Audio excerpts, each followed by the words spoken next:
যে আমরা দীর্ঘদিন যাবত আন্দোলন সংগ্রাম করে যাচ্ছি এবং বলছি যে আমাদেরকে লিখিত আশ্বাসের আমরা দাবিতে আমরা সংগ্রাম চালিয়ে যাচ্ছি এবং আমাদের অন্তত রূপরেখাটা দিতে হবে। তো আন্দোলনের পরিপ্রেক্ষিতে শেরেবাংলা মেডিকেল কলেজ হাসপাতালে যারা হাসপাতাল কর্তৃপক্ষ আছে তারা নানা রকম সমস্যার কিছু সমাধান করেছে, তারা আমাদেরকে জানিয়েছে। তারা বিভিন্ন রকম সিন্ডিকেট ভাঙতে সক্ষম হয়েছে, এটা আমাদেরকে জানিয়েছে, যেটা আমরা গণমাধ্যমের মারফতে আমরা জানতে পেরেছি।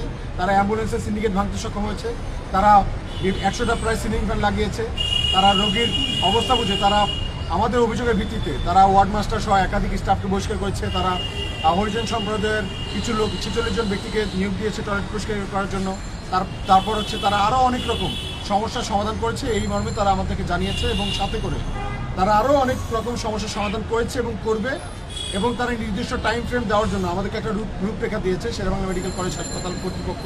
এবং এটা তারা সিল সহ ব্রিগেডিয়ার জেনারেল AK মশিউল মুনিরের সিল সহ তাদের করণীয় বা তাদের বর্তমান যে কার্যক্রমগুলো এবং ভবিষ্যতে তারা কী করবে একটা রূপরেখা আমাদেরকে দিয়েছে।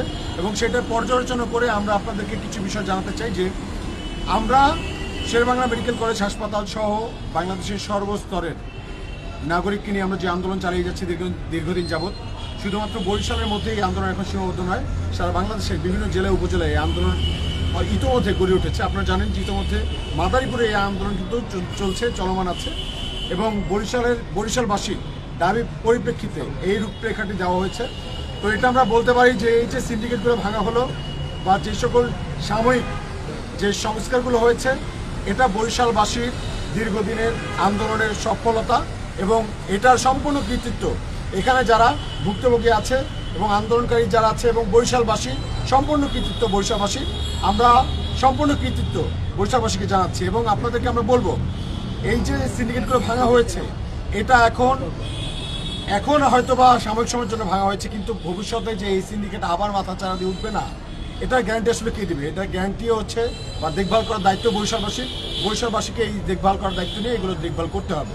এবং আমরা প্রত্যেকে জানি যে এখন আমাদের সমাধানের পথে হাঁটতে হবে।